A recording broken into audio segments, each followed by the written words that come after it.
O mercado de trabalho brasileiro ainda se importa se você é formado em universidade pública ou particular? Essa não é uma pergunta linear. Na verdade, ela é quase um sintoma, um reflexo das nossas ansiedades sociais, econômicas e, claro, culturais aqui no Brasil. É a pergunta que assombra vocês vestibulandos, que gera angústia em universitários e que, de certa forma, define trajetórias e valida os esforços de vocês. Meu nome é Marquinhos, sou professor de física e esse é um vídeo especial do canal. Uma tentativa de discutir temas mais sérios e importantes para você vestibulando. Eu comecei minha jornada acadêmica em uma faculdade particular, no curso de Sistema de Informação, mas fiquei desempregado e precisei trancar a matrícula após 2 anos. Depois de um tempo refletindo sobre a minha vida, decidi fazer física porque amava astronomia, mas não tinha dinheiro para estudar na USP nem na UFRJ. Escolhi uma universidade federal para nunca mais precisar trancar o curso devido à falta de dinheiro. Então, ter vivido esses dois mundos me deu uma perspectiva um pouco diferente, menos unilateral, e é por isso que eu me sinto à vontade para guiar essa conversa com vocês. Eu iniciei uma discussão sobre esse tema no Twitter ano passado, e para minha completa surpresa, ela viralizou. Foram milhões de visualizações, centenas e centenas de respostas, de relatos, de desabafos e, claro, de xingamentos. Essa semana, outra pessoa viralizou com o mesmo tema e ficou muito claro para mim que essa questão é recorrente e que precisamos falar sobre ela com mais profundidade. O vídeo de hoje é minha tentativa honesta de ampliar um pouco a discussão e de aprofundar minimamente o debate com mais calma, com alguns dados e apresentando os desabafos de várias pessoas que comentaram nesses tweets virais. Para isso, é importante definir nosso escopo. O foco aqui será estritamente na percepção de valor do mercado de trabalho. Não vamos mergulhar hoje no debate sobre a qualidade do ensino em cada modalidade, nem na famosa democratização do ensino, muito menos nas políticas de acesso ou de financiamento da educação superior. A pergunta é pragmática. Na hora de conseguir um estágio ou um emprego, o nome da sua instituição abre ou fecha portas? Eu vou partir da premissa que existem empresas e cursos que se importam muito com a sua formação. O nosso objetivo, então, é entender quais são essas empresas, quais são esses cursos e por que essa diferença existe. Para analisar isso, vamos sair um pouco do campo da minha opinião e mergulhar nas experiências reais que eu coletei. O roteiro foi escrito de forma corrida para melhor fluidez e eu não precisar dizer o tempo todo que fulano disse isso ou disse aquilo. Mas você pode acessar a thread original na descrição e conferir os relatos. Parte 1. O filtro imediato e a realidade corporativa. Vamos começar pelos casos em que o mercado de fato aplica um filtro imediato pela instituição. Em certos setores, a resposta para a nossa pergunta é um sonoro e inequívoco sim, a instituição importa e muito. Em alguns mercados de elite, a universidade de origem não é apenas um diferencial competitivo, ela funciona como um pré-requisito, uma espécie de nota de corte, que separa quem pode entrar no processo seletivo. O exemplo mais forte e talvez mais brutal dessa realidade é a área do direito. Os relatos de quem atua nesse meio são praticamente unânimes. Grandes escritórios de advocacia, aqueles que estampam os rankings de fusões e aquisições, como Pinheiro Neto ou Matos Filho, não apenas preferem, eles filtram ativamente por um grupo seleto de universidades. USP, PUC, FGV, UFRJ, UFMG são alguns dos nomes que consistentemente aparecem. Se o seu currículo não ostenta uma dessas siglas, é muito provável que ele sequer passe pelo primeiro filtro do software de recrutamento ou do olhar inicial do RH. Essa mesma lógica se espelha no mercado financeiro e no mundo corporativo de ponta. Bancos de investimento, consultorias estratégicas e as chamadas Big Techs têm suas Target Schools, ou seja, as universidades-alvo onde concentram seus esforços de recrutamento. Como foi apontado na nossa discussão, não é raro observar que cargos de liderança em gigantes como a Google são, em grande parte, ocupados por egressos de instituições como a FGV, Mackenzie, INSPER e Álvares Penteado. Mas por que esse filtro existe? Seria apenas um elitismo vazio? Não exatamente. Em um cenário onde uma única vaga pode atrair milhares de candidatos, os departamentos de RH precisam de atalhos cognitivos para gerenciar o processo. Ninguém tem tempo hábil para ler cada linha de centenas ou milhares de currículos. Então, o processo muitas vezes é automatizado por programas que seguem alguns parâmetros, como a instituição superior de origem. Então, o diploma de uma universidade de ponta funciona como um sinal confiável. Ele sinaliza que aquele candidato, no passado, passou pelo filtro supostamente mais rigoroso e meritocrático do país, o vestibular, ou, na maioria das vezes, o próprio Enem. O recrutador, de certa forma, terceiriza parte da sua avaliação para o processo seletivo da universidade, assumindo que quem conseguiu entrar e, principalmente, se formar nessas instituições possui um alto nível de inteligência, resiliência e disciplina suficiente para também trabalhar nessa empresa.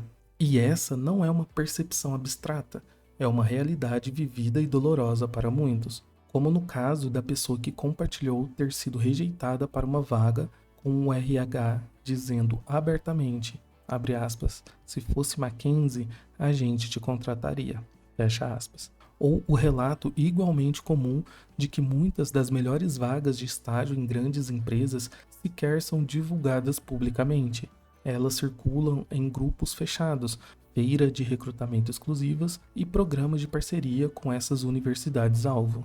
E mesmo quando a vaga está aberta para todos, o diploma de uma USP, Unicamp ou de uma particular de prestígio frequentemente atua como o fator de desempate. Entre dois candidatos com currículos e experiências aparentemente equivalentes, a percepção de um maior rigor acadêmico e de uma formação mais sólida tende a pender a balança.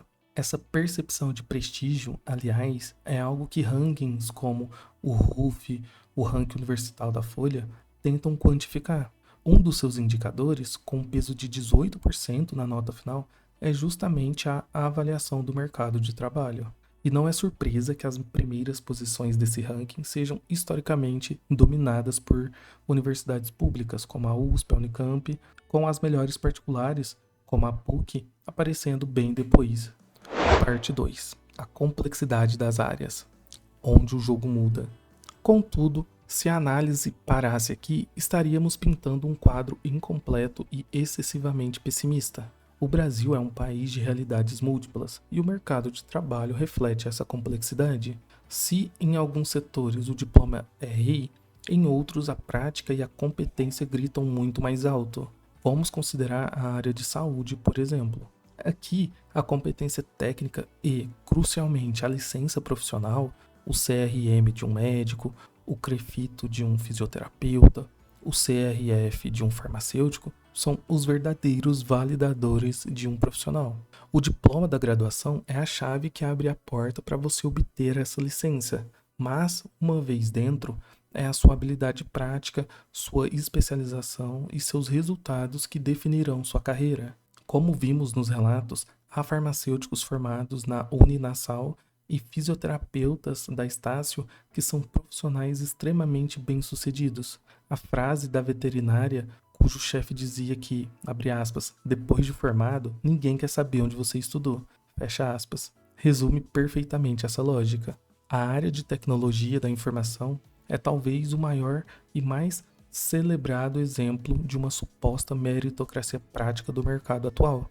Em TI, o seu portfólio no GitHub, seus projetos pessoais, suas contribuições para a comunidade de código aberto e as suas certificações são a sua principal identidade profissional. O diploma pode até ajudar a conseguir a primeira entrevista, mas ele raramente se sobrepõe a um portfólio robusto e a um bom desempenho em testes técnicos. O mercado quer ver o que você consegue construir, o código que você consegue escrever. É o caso de um colega formado na Estácio que, como relatado, hoje trabalha remotamente para o exterior, ganhando mais de R$30 mil por mês. O código dele fala uma língua universal que o mercado entende, e ela é mais eloquente do que o nome no diploma. Mas cuidado, não são todas as áreas de TI que possuem esse apelo da experiência prática, ao menos não na mesma intensidade. A área de dados e inteligência artificial, por exemplo, geralmente ainda exigem graduações específicas e também usam instituições públicas e privadas de ponta como filtro.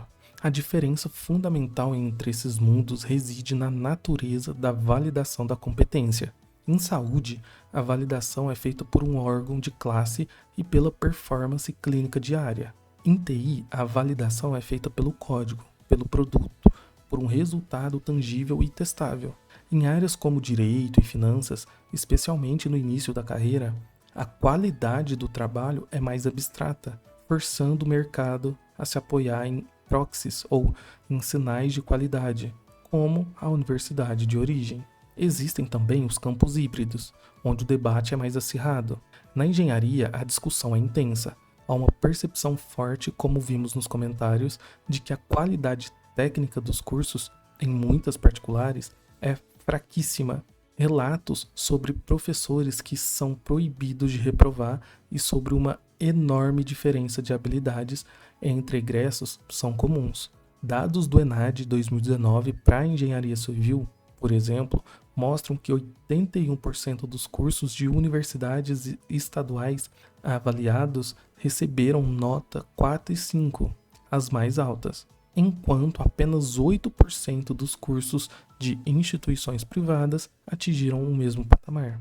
Isso dá uma base empírica para essa percepção de disparidade nas engenharias, sugerindo que, embora o CREA seja obrigatório para todos, a base teórica e prática para lidar com projetos complexos pode variar drasticamente. A comunicação é outro campo dividido. Com a desregulamentação da profissão de jornalista, que removeu a exigência do diploma, muitos argumentam que o que conta hoje é a malandragem, os contatos e, claro, o portfólio. Por outro lado, existem nichos de elite, como o mercado de relações internacionais ou agências de publicidade de ponta, onde um diploma de uma PUC-Rio, da Casper Libero ou da FGV ainda é visto como um passaporte importantíssimo para as melhores oportunidades. Por fim, temos a medicina, um universo ambíguo à parte.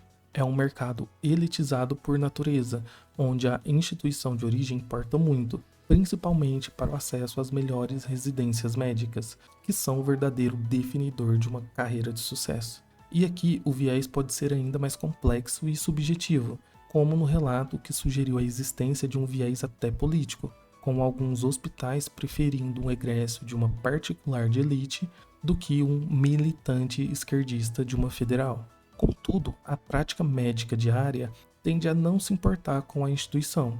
Afinal, qual foi a última vez que você consultou o diploma do seu médico antes ou durante uma consulta? Esse exercício mental é interessante. Você mudaria a percepção que tem do seu médico sabendo que ele estudou em uma instituição que você considera inferior? Será que você acharia a sua médica menos capaz ao saber que ela se formou em uma Estácio da vida? Ou que ela talvez foi cotista? Será que você iria considerar como gênio um egresso da USP? Mas, e de outra pública qualquer? Você o consideraria doutrinado, maconheiro, militante e petista e menos inteligente do que você imaginava inicialmente? Reflita. Parte 3. Os fatores invisíveis. Para além da linha do currículo. A influência de uma universidade na carreira de um profissional vai muito além do nome impresso no diploma. Ela reside no ecossistema que a instituição proporciona, nos capitais que ela ajuda o aluno a acumular durante os anos de formação. Uma universidade pública, com seu tripé de ensino, pesquisa e extensão, geralmente oferece um universo de oportunidades acadêmicas, iniciação científica com bolsa de fomento, projetos de extensão com a comunidade, empresas juniores, PIBID, PET e grupos de pesquisas de ponta com contribuições internacionais. Essas experiências constroem um currículo robusto, desenvolvem um pensamento crítico e abrem portas para a pós-graduação e a carreira acadêmica. O ambiente é, por natureza, de efervescência intelectual.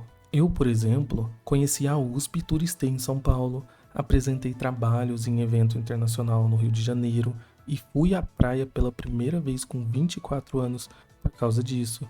Melhorei meu inglês, andei de avião, conheci outros estados, tive contato com tribos sociais bem diferentes da minha, acessei lugares que eu nunca imaginei e aprendi muito com as diferenças intrínsecas da instituição que estudei. Me tornei uma pessoa diferente e gosto muito mais da minha versão após o curso. E não sinto que fui doutrinado. Pelo contrário, minha visão de mundo e da sua complexidade aumentou exponencialmente. Eu definitivamente me tornei alguém melhor. Por outro lado, muitas instituições particulares de excelência, como o INSPER e FGV, são máquinas extremamente eficientes em conectar o aluno com o mercado de trabalho desde o primeiro dia. Elas possuem núcleos de carreira altamente estruturados, promovem feiras de recrutamento com as maiores empresas do país e cultivam uma rede de ex-alunos poderosa e engajada no mercado corporativo.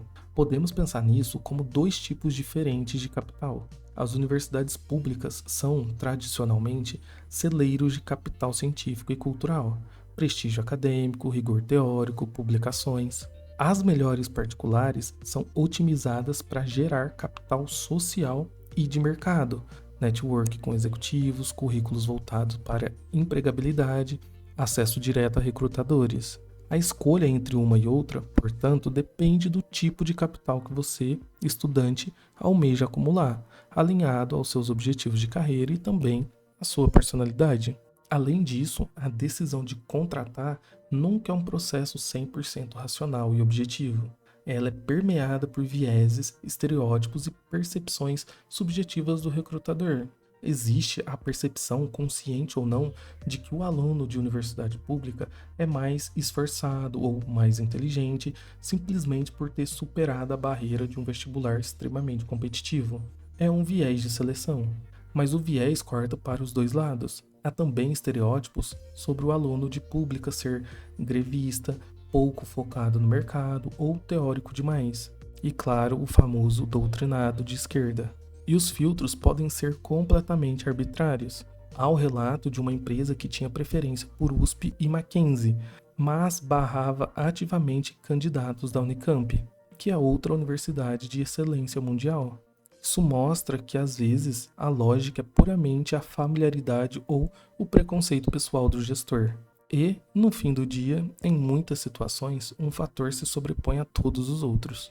O famoso QI, quem indica. Uma boa indicação de um profissional de confiança pode fazer um currículo de qualquer instituição pular para o topo da pilha, quebrando todas as barreiras e vieses que discutimos até aqui. Parte 4. A análise crítica. O sistema por trás do debate. Para entender a profundidade dessa discussão, precisamos ampliar o nosso olhar e analisar as forças estruturais que a sustentam. A dicotomia pública versus particular muitas vezes ofusca um problema muito maior no Brasil: a massificação de instituições privadas de baixíssima qualidade que precarizam tanto a formação quanto o valor do diploma no mercado. É preciso ser honesto. Quando falamos de faculdade particular, não estamos falando de um bloco homogêneo. Existe um abismo de qualidade, propósito e resultado entre uma FGV e o que se convencionou chamar pejorativamente de Unisquina. A proliferação dessas instituições, focadas primariamente no lucro e com pouco compromisso com a qualidade acadêmica, inundou o mercado com diplomas que, infelizmente, têm pouco valor. Como um participante da discussão no Reddit colocou de forma contundente, elas só servem para imprimir diplomas e acabam por saturar o mercado com profissionais mal formados, gerando um nivelamento por baixo. Essa realidade se conecta diretamente com a precarização do trabalho. Para muitos jovens que precisam trabalhar para sobreviver, a universidade pública, com seus horários muitas vezes integrais e a alta exigência acadêmica, se torna uma opção inviável. A Unisquina noturna, com sua flexibilidade e menor rigor, se apresenta como a única alternativa possível, criando um ciclo vicioso de formação deficiente e inserção em subempregos. E aqui chegamos a um ponto absolutamente crucial, onde precisamos desmistificar uma das maiores e mais persistentes falácias do debate educacional brasileiro: a ideia de que, abre aspas, só rico estuda em universidade federal. Fecha aspas. Os dados contam uma história diferente. A pesquisa de perfil socioeconômico da Andifes a Associação dos Reitores das Universidades Federais, em sua última edição abrangente de 2018, é um soco nessa narrativa. Em 2021, a USP também alcançou a marca de 50% de estudantes cotistas de escola pública. Claro, sabemos que há fraudadores de cotas e a malandragem de ricos que pagam cursinhos super caros no contraturno, mas colocam seus filhos em escola pública durante o ensino médio para não perderem o direito de cota. Contudo, esses são minoria. Vamos aos números. Segundo aquela pesquisa, mais de 70% dos estudantes de graduação das universidades federais vêm de família com renda de até 1,5 salário mínimo per capita. Além disso, a maioria desses estudantes cursou o ensino médio em escolas públicas. A Universidade Federal Brasileira hoje é, majoritariamente, um espaço ocupado por jovens da classe trabalhadora. É a materialização de uma política de inclusão que, apesar de todos os desafios e críticas, está caminhando bem. Isso nos leva a um paradoxo interessante. Se a universidade pública é majoritariamente popular, por que o mercado de elite ainda a valoriza tanto?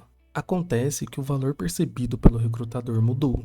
O diploma de uma federal não é mais um sinal de berço de ouro, como foi historicamente, mas sim de mérito.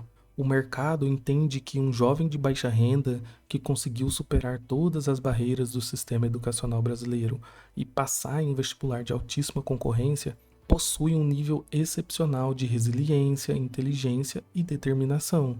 O diploma, nesse caso, se torna quase um atestado de superação. Claro, essa é a visão mais idealista, talvez utópica. Certamente muitos jovens pobres, incluindo eu, não vai se identificar com essa afirmação. Contudo, me parece uma tendência sutil e inconsciente do mercado. E isso nos leva ao coração do dilema social. A frase, abre aspas, pobre faz faculdade onde dá, não fica escolhendo, fecha aspas, é de uma verdade dolorosa. Ela reflete a realidade de milhões de brasileiros cujas escolhas são limitadas por geografia, finanças e pela necessidade de trabalhar. Mas há o contraponto, igualmente poderoso. Para o jovem pobre, sem a rede de contatos da elite, o diploma de uma instituição de renome não é um luxo, é quase uma obrigação. Como foi dito na discussão, é a única ferramenta que ele possui para competir em pé de igualdade. Não literalmente única, é claro, mas talvez seja a principal forma de provar o seu valor em um sistema que, de outra forma, o tornaria invisível. Parte 5. A ferramenta. Como investigar a sua própria realidade. Diante de toda essa complexidade, como você, estudante, pode tomar a melhor decisão? A boa notícia é que hoje temos uma ferramenta para sair do debate genérico e fazer uma análise personalizada e baseada em dados para a sua própria carreira. A principal delas é o LinkedIn. Eu vou mostrar um passo a passo simples para vocês usarem essa plataforma como uma ferramenta de investigação. Primeiro passo, analise as universidades. Abra o LinkedIn e procure pela página da universidade que você tem interesse, seja ela pública ou particular. Na página da instituição, vá até a aba Ex-alunos ou Alumni. Ali, o LinkedIn te entrega um painel de dados riquíssimo. Você pode ver onde eles trabalham, onde eles moram, o que eles fazem. Investigue e se pergunte: os ex-alunos do curso que você quer estão trabalhando nas empresas que você admira? Em que tipo de cargos eles estão? Isso vai te dar um retrato mais realista do caminho mais provável para os formados daquela instituição. O segundo passo, analise as empresas. Agora você pode fazer o caminho inverso. Pesquise pela empresa dos seus sonhos, aquela que você gostaria de trabalhar. Na página dela, clique na aba Pessoas ou People. O LinkedIn vai te mostrar um novo painel. E a informação de ouro está onde eles estudaram. Role a lista. A empresa contrata majoritariamente de quais faculdades? A universidade que você está considerando aparece no topo dessa lista? Ou sequer aparece na lista? Essa é a forma mais direta e prática de verificar se existe um viés de contratação naquela empresa ou setor específico. Façam esse exercício. Gastem algumas horas investigando as 5 ou 10 empresas onde vocês sonham em trabalhar. Esses dados podem iluminar o seu caminho e te direcionar melhor para a sua área e para seus objetivos. Os dados estão aí para você usar e abusar. E essa pesquisa é muito mais poderosa do que qualquer opinião, inclusive a minha. Conclusão: construindo o seu caminho. Então, depois de toda essa análise, voltamos à pergunta inicial. O mercado se importa se você é de uma pública ou de particular? A resposta, como vocês viram, é um sonoro e complexo depende. Depende da sua área de atuação, dos seus objetivos de carreira, da reputação específica da instituição em questão, do viés do recrutador e, muitas vezes, de quem te indica. O diploma não é mais um carimbo mágico de sucesso nem de fracasso. Ele é uma peça importante, mas é apenas uma peça, em um quebra-cabeça muito maior que é a sua trajetória profissional. Se você está nesse momento de decisão, eu te proponho um framework, um guia com 3 perguntas para você se fazer. A primeira: qual é a cultura da sua área? É uma área que valoriza a validação objetiva e prática, como a área de TI e a saúde? Ou que ainda se apoia fortemente em sinais de prestígio e tradição, como a física, direito e o mercado financeiro? Segunda: quais são os seus objetivos de carreira? Você almeja a via acadêmica, onde as oportunidades de pesquisa da universidade pública são, em geral, imbatíveis? Ou você busca um mercado corporativo de elite, onde o networking e a conexão direta de certas particulares são uma máquina de empregabilidade? E terceira, e talvez mais importante, qual é a sua realidade? Quais são as suas condições financeiras, geográficas e de tempo? A melhor universidade do mundo não adianta nada se ela for inacessível para você. Lembre-se sempre daquela frase dura, mas real: pobre faz faculdade onde dá. Ou, de acordo com Cortella, faça o seu melhor na condição que você tem, enquanto você não tem condições melhores para fazer melhor ainda. A escolha da faculdade é um passo importante, mas ela não define o seu destino. O que define é o que você faz com as oportunidades que tem, onde quer que você esteja. Seja em uma universidade federal de ponta ou em uma faculdade particular do seu bairro, seja o melhor estudante que você pode ser. Não se sabote e foque bastante. Corra atrás de estágios, construa seu portfólio, faça networking, seja curioso, seja proativo. No final das contas, a sua imagem profissional é muito, mas muito mais importante do que o nome no seu diploma. Agora, eu quero muito ouvir de você. Qual foi a sua experiência? O nome da sua faculdade te ajudou ou te atrapalhou no mercado de trabalho? Deixe seu relato aqui nos comentários. Vamos continuar essa conversa que é tão importante para os nossos vestibulandos e para todos nós. E se você gostou dessa análise mais aprofundada, se inscreva no canal e ative as notificações para não perder os próximos vídeos. Um grande abraço e até a próxima.